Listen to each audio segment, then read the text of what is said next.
Hey boys and girls, here I have a step wedge from Chartthrob. You can download it from the internet, doesn't cost you anything. What it will do for you is it will help you generate a curve that you can apply to your image before you print it out.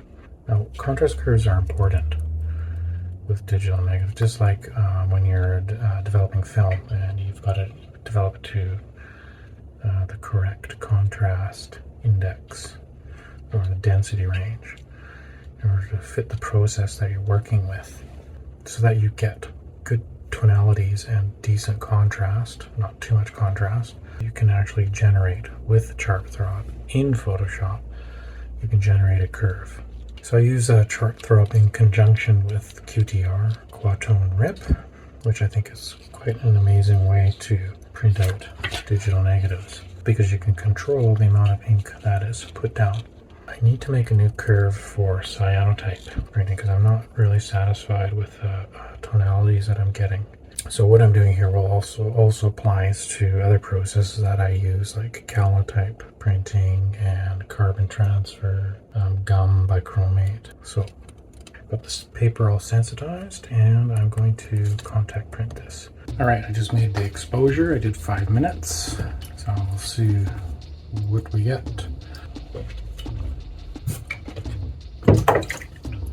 Some hydrogen peroxide.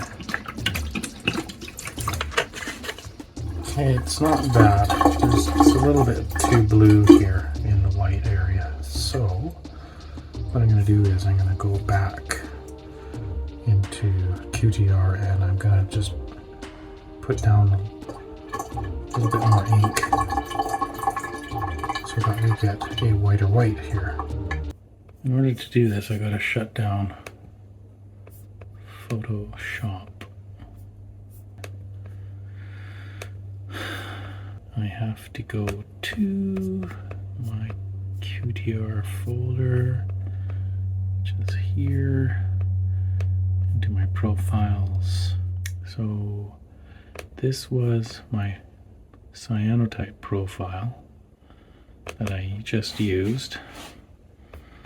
I'm going to open that up. And here's all the inks. All my ink sets are black PK except for yellow, which I kept yellow because it has very good UV blocking characteristics. I also have light black down in this GL thing, whatever that is. I'm going to change these numbers. Oh, I'm going to add, and I'm just winging it now, but I'm going to change my MK, which is actually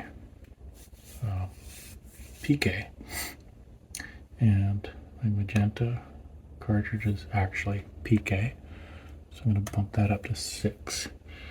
And it's just a little bit I need to change, so I might just leave all of these ones alone, and maybe my light black, I might change that one to 3.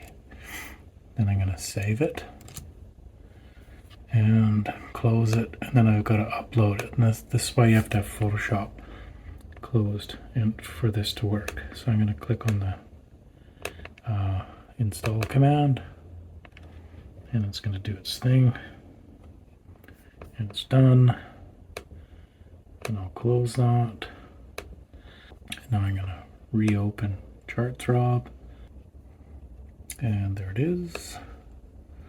And I'm going to invert it to a negative, and I'm going to flip it horizontally so that it doesn't print backwards.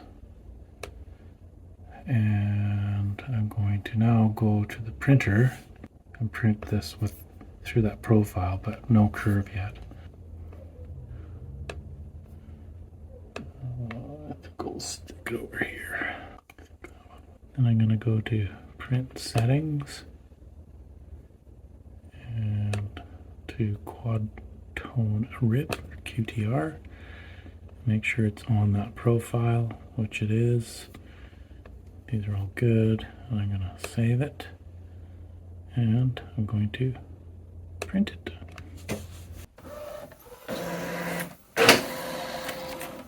let's go back down to the darkroom. Alright, got the next one in, exposed and in the water already. It's better, but I don't think it's quite there yet. Very close, very, very close. It's still got a little bit of blue. So, I'm going to go back upstairs and readjust my profile. I'll be right back. Alright, here is the third attempt.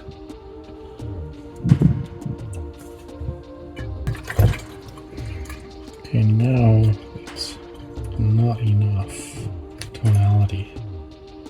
So I'm going to go back up and readjust, take some of that ink off. Fourth attempt.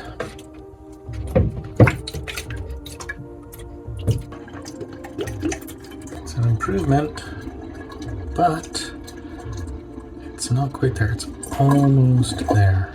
Almost. It's really close, actually. I think I'm going to dry this one before I make my decision. Alright, I am now going to scan this in and make a curve. Okay, I need to open up the scanner. I'm using a Epson V750 Pro. I'll just lay it down here. So I will do a quick preview. I'll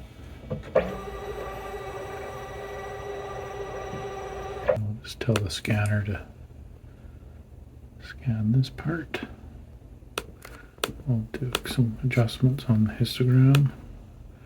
Just put the output to 0 and the white to 255, and then for input I'll just put the white just to the start histogram. Same with the black. That's all I do. I don't touch the middle gray one. I'll close that and I will click scan. Yeah, I'll give it a name. It's my new Cyanotype curve.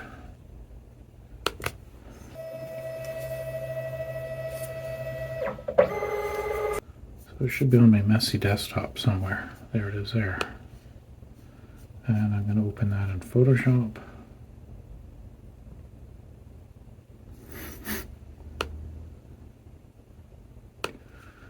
There it is. Okay, what I'm going to do first is I'm going to grayscale it.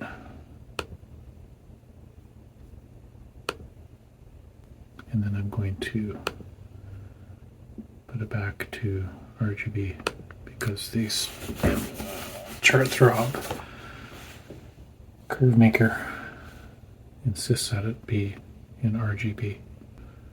Run a script. So that's under File, Scripts, and Chartthrob. And analyze new cyanotype curve. And just let it do its thing. Okay, it's all done.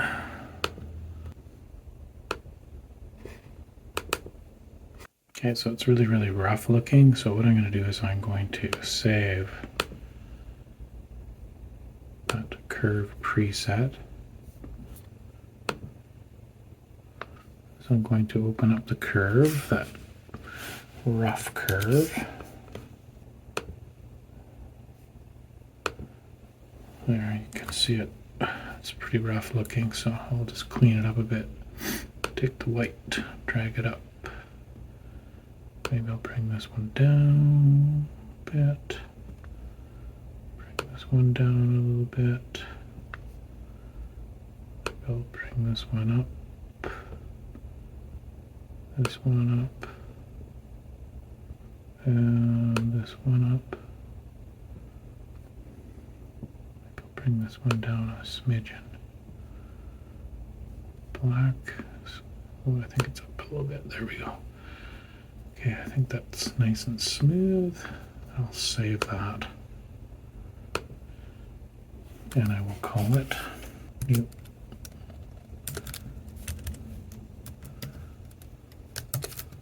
Cyanotype curve 02 18 2024. Save that on the desktop. Now what I'm going to do is I'm going to print this one out and make another cyanotype with it and see how it looks. Here is the step wedge with the curve applied. Let's see how it looks.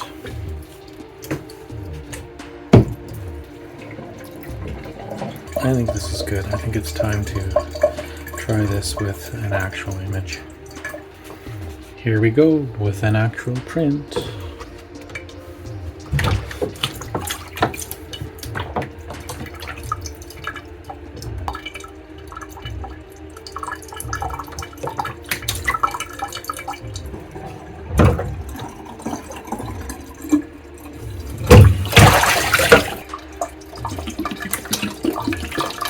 Well, I would say that looks pretty darn good. Quite pleased. I've got lots of detail in that really bright area where the castle wall is. Really good separation of tones. Good separation up here too. Have a better idea once it dries.